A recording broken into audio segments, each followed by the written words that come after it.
Good morning. Today we're going to continue from our last chapter and our last meeting that you unfortunately have missed.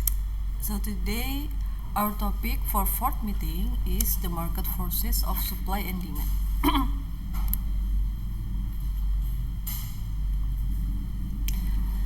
We have learned before from previous chapters, we have learned from chapter 1, chapter 2, and chapter 3 about how the market actually works and about economics. We learned that economics is a branch of knowledge that specifically learn about how to distribute the goods and services or distribute resources in the world equally to everyone, despite all the scarcity that the world currently have.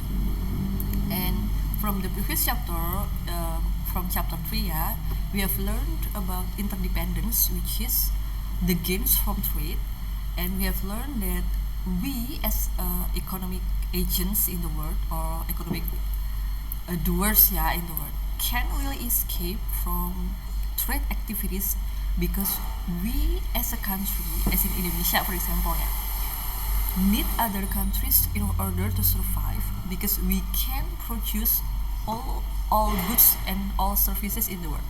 We still need to import goods from other countries, and other countries also need to import the goods from our country. So from the trade that we have learned last week, we knew that countries need trade or international trade in order to survive.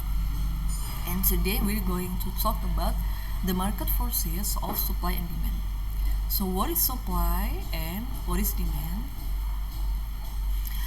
Supply and demand are the two words that economists use most often. When we're learning about introduction to economics or economics in general, we're going to meet or we're going to find out about the words supply and the word demand quite a lot, because supply and demand are like the core ideology of almost everything everything economics. So supply and demand are the forces that make market economics work. So we have learned that market is the place where the buyers and the sellers meet, but we haven't learned yet before what force or what incentives or what motivates the sellers to actually sell their product. Now we learn from today's topic that sellers in market actually can decide to purchase anything or to sell anything because there is demand for it. And modern microeconomics is about supply, demand, and market equilibrium. So let's first talk about markets and competition. Buyers determine demand. So buyers like you and I, when we become customers, we demand something for us to consume. Like we need to eat, so we demand for the producers, farmers, and everything, to produce meat for us or to produce rice for us and to produce every food products for us to eat.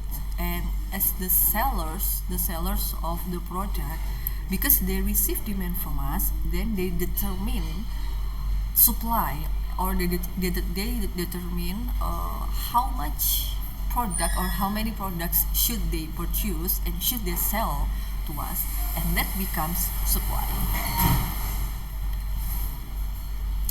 And competitive market is a market in which there are many buyers and sellers, so that each has an equal impact on the market price. So we learn, I think we have learned already that market is a place where seller and the buyer meet. It's where seller sell things to the buyer, and there must be something.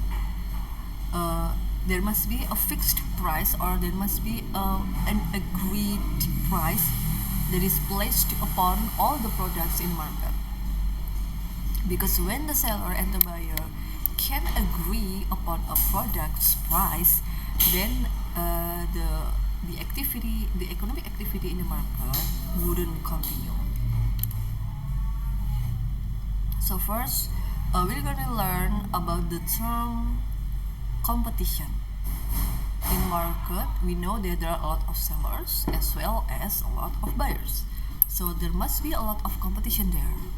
And the competition are especially placed upon the sellers. And here we learn a lot of competition varieties. First, we'll learn about perfect competition. Perfect competition, just as its name, is a market where the competition among the sellers are essentially the same. They have their rivals in the market, as for sellers, are the same gitu ya, the same rivalry, the same rivalry states that they are currently have. And the products are the same in the market, and there are numerous buyers and sellers, so that each has no influence over price. So these are the characteristics of a perfect competition market.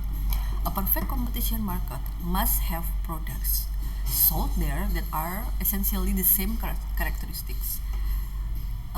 For example, like fish market. In fish market, we know that all the sellers there, all the tenants in the markets, sell the same kind of fish.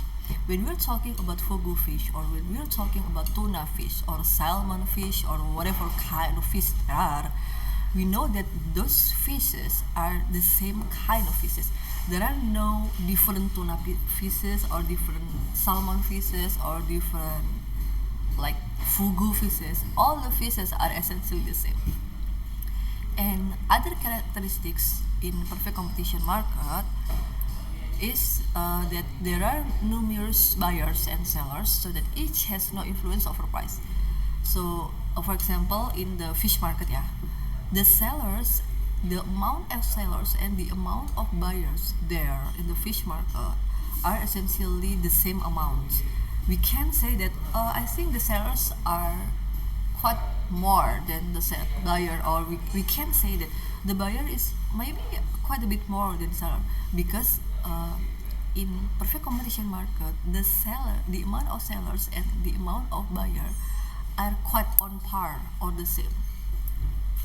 So because the number of buyers and sellers are the same, they can influence the price.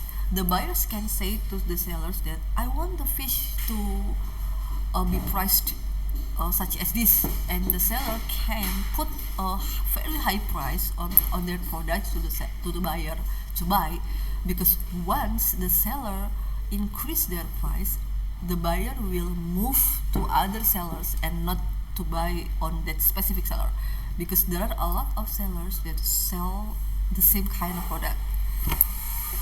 And the last characteristic is about the buyers and sellers are price takers. So we know what it means.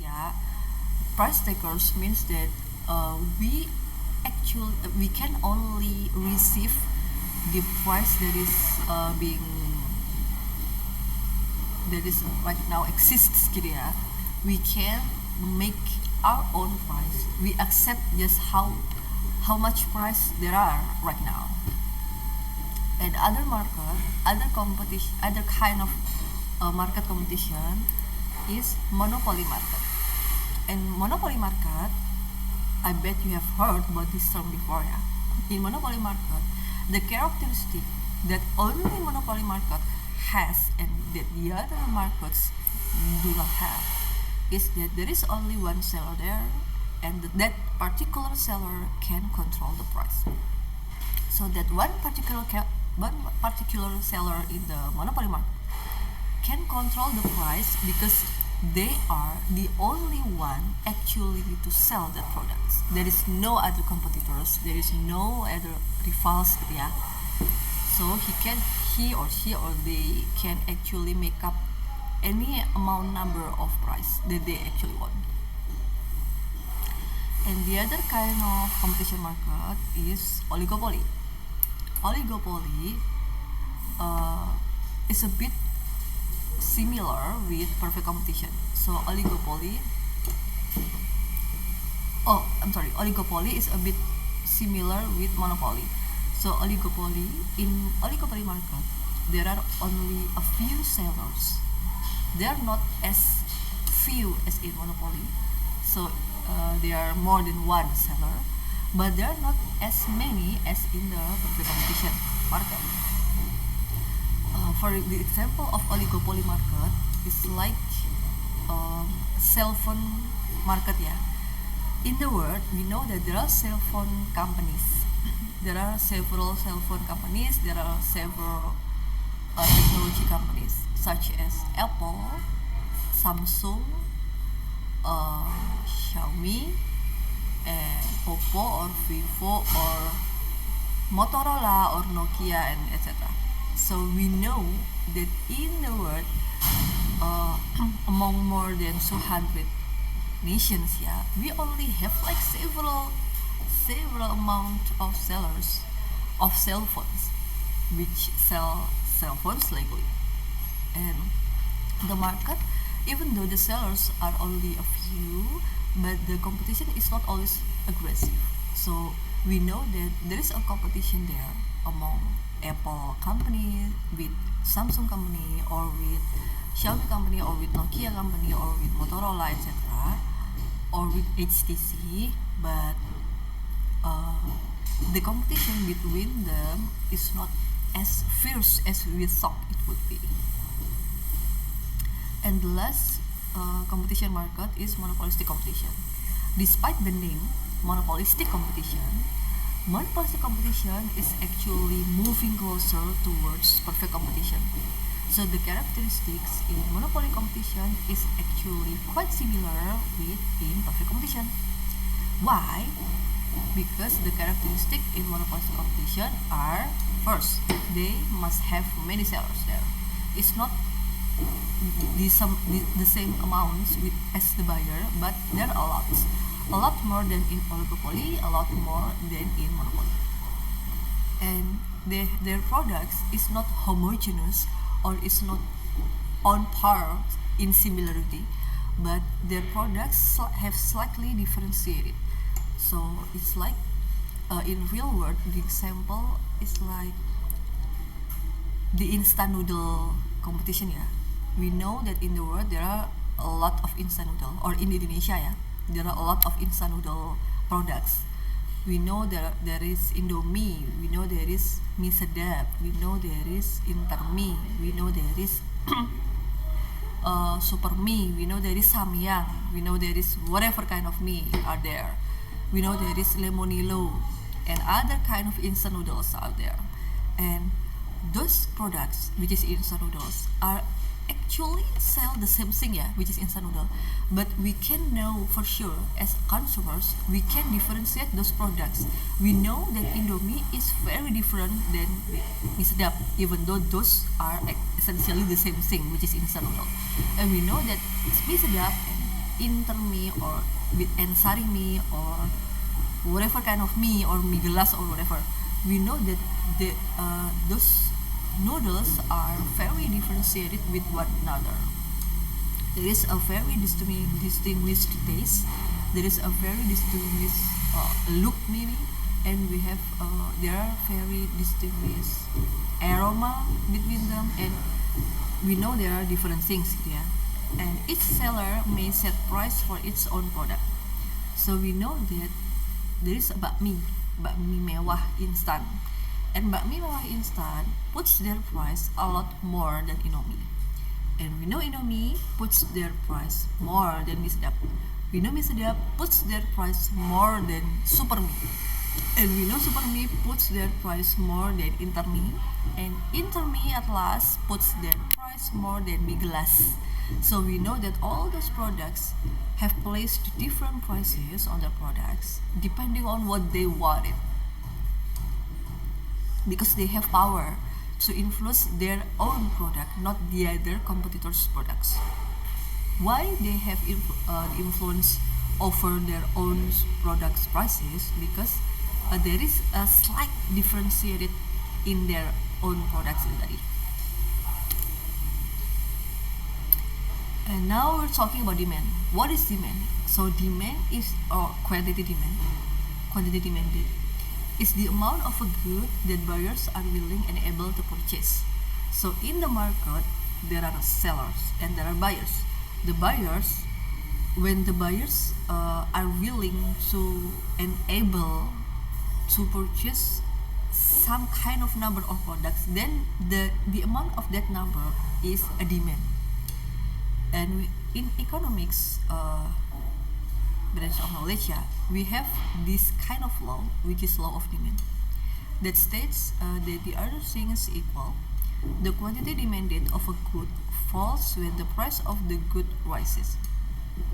So there is some kind of law that we really need to learn over time, which is law of demand, that states that when the price rises, then the quantity demanded of a product will eventually decreases. So the relationship between price of goods and the demand of goods is actually negative. When one rises, the other decreases. When the demand rises, the prices decreases. When the price rises, the demand decreases. Yes. And here we have the demand curve. As I have mentioned before, that the relationship between price and quantity of demanded products is negative, which when the price rises, the quantity of demanded product will decrease, and that's it.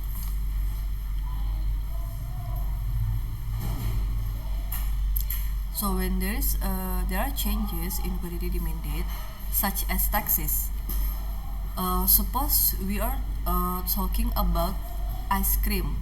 Suppose we are talking about Walls ice cream or Campina ice cream. We know that we have like a specific product of Walls or specific product or particular product of Campina that we really like, such as SpongeBob SquarePants product, SpongeBob SquarePants ice cream. We are willing and we are able to purchase SpongeBob SquarePants ice cream from Campina. But when Campina increases their SpongeBob SquarePants ice cream prices, then we will automatically think again before we buy. We think, will it be worth it for us to buy a SpongeBob SquarePants ice cream anymore? Because their prices is increasing more or significantly rather than before. So when there is an increase in the price of ice cream, suppose it is SpongeBob SquarePants Campina, maybe because of tax, maybe because there are other kind of factors, then the demand will decrease. So the shifts in the demand curve can happen because of all the following here. First, it's because the consumer income. Like when we have a decrease in our income, then we will evaluate things that we will buy every day. We will like buy only certain things that we deem very essential to our daily life, and we will abandon all the other products that we think is not as important. And the second reason there can be a shift in the demand curve is about the prices of related goods. So when we really like to eat ice cream, and we like to eat SpongeBob SquarePants Campina ice cream, but when Campina decides to increase their prices, especially for SpongeBob SquarePants Campina product, we will think to maybe we can buy another ice cream, not just that SpongeBob SquarePants. Maybe I can buy another banana ice cream with other brand that is relatively cheaper than SpongeBob SquarePants Campina ice cream. And the third reason is about tastes. We have taste, and when the taste of people changes, when the taste of the product that we usually buy changes, it's not the same anymore, or it's not as good as it used to be, then people or buyers won't buy it anymore, because what they are willing to buy and what they are able to buy actually are the things that they really like. So when they don't like those things anymore, they won't buy it. And the first things is expectations. So when we expect something or a goods price to be increased someday in the future, then the demand for the good, for that specific good, will also increase. Such as, for example, gas LPG. When we're talking about gas LPG, sometimes there is a scarcity in the supply of gas LPG, that there is expectations, or there are rumors that someday in the future, near future, maybe like months later or 2 months later, there is an increase in the price of gas LPG, because there are the rumors, or because there are the expectations that the price of gas LPG will increase in the near future. Then people will demand to buy gas LPG right now more than they usually have, because they expect the price to rise. Then they want to stock, or then they want to buy a lot more of gas LPG right now when the price is still low. And number of buyers. So the last characteristic is number of buyers. The more buyers are there in the market, then the more volatile the price and the demand actually is.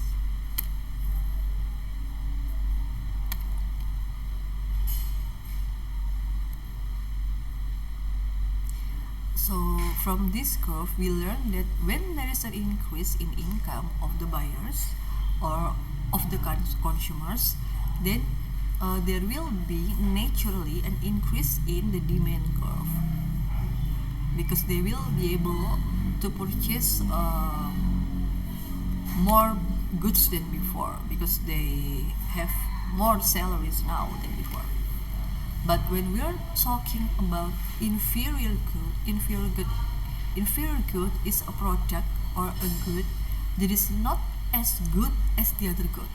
It's not the best product out there. Like rice is our main consumption, is our main menu of food consumption. And we know there are corn, we know there are tiwul, maybe, I don't know what the term in English. So when we're talking about corn, when we're talking about starch, when we're talking about tiwul, we know that those three things can actually replace rice when the rice prices is high. When the rice prices is high, some people will abandon rice completely. They will stop eating rice because the price is so high. Then they will move or shift towards those three kind of food, tiwul maybe, or corn, or starch. So, but when there is an increase in their income, when they suddenly got promoted, when they suddenly got a job that's the salary is very high, they have more money than before, then they will abandon those three inferior good, those three good that is deemed not as good as normal, or a little below normal, and they will their demand of good will move to other kind of good that is better, like such as rice. So we have learned about demand, and now we are talking about supply. So quantity supply is the amount of a good that sellers are willing and able to sell. So supply is the amount of products and the amount of goods that the producers can produce and sell to us. And we have also the law in terms of supply, which is called the law of supply. The law of supply states that the quantity supplied of a good rises when the price of good rises. So it's actually quite opposite of than in the law of demand. The law of demand states that when the price increases, then the demand decreases. When the demand increases, when the price decreases, and the demand will increase. But in supply, the opposite thing actually occurs, because in law of supply states that the relationship between supply of goods and the relationship between supply of goods and the price is actually positive.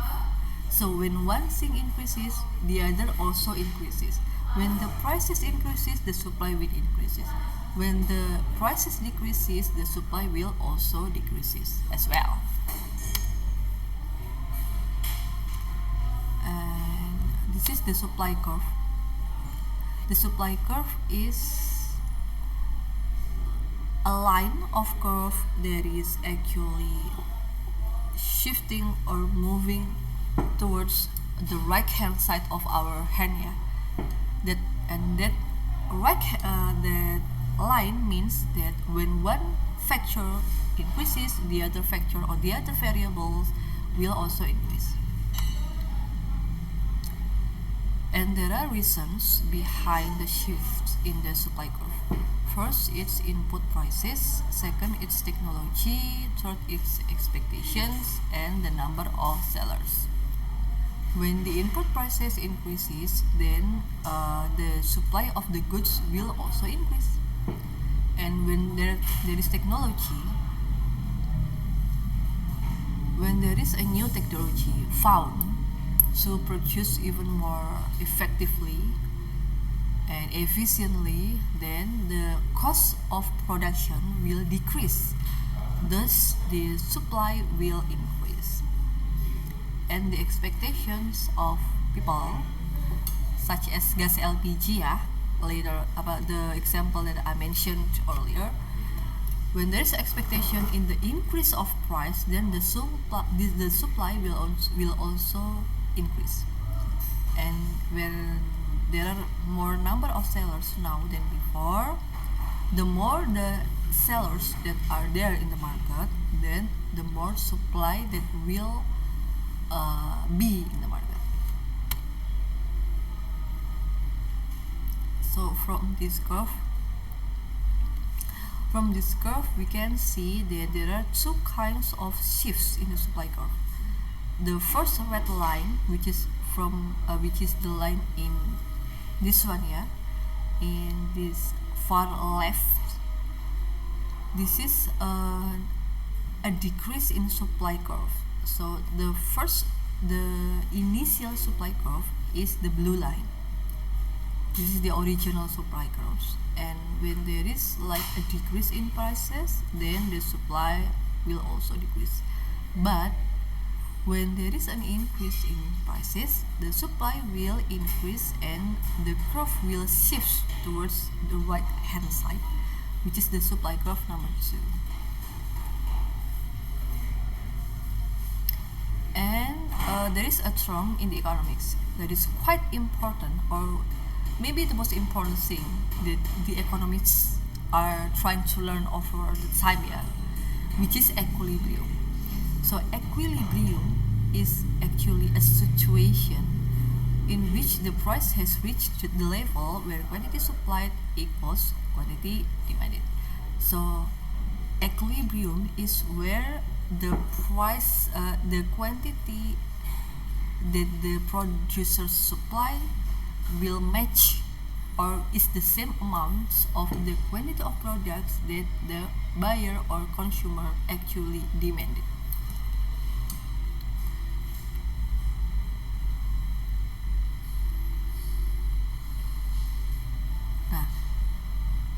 So we have a curve of supply here and we have the curve of demand here.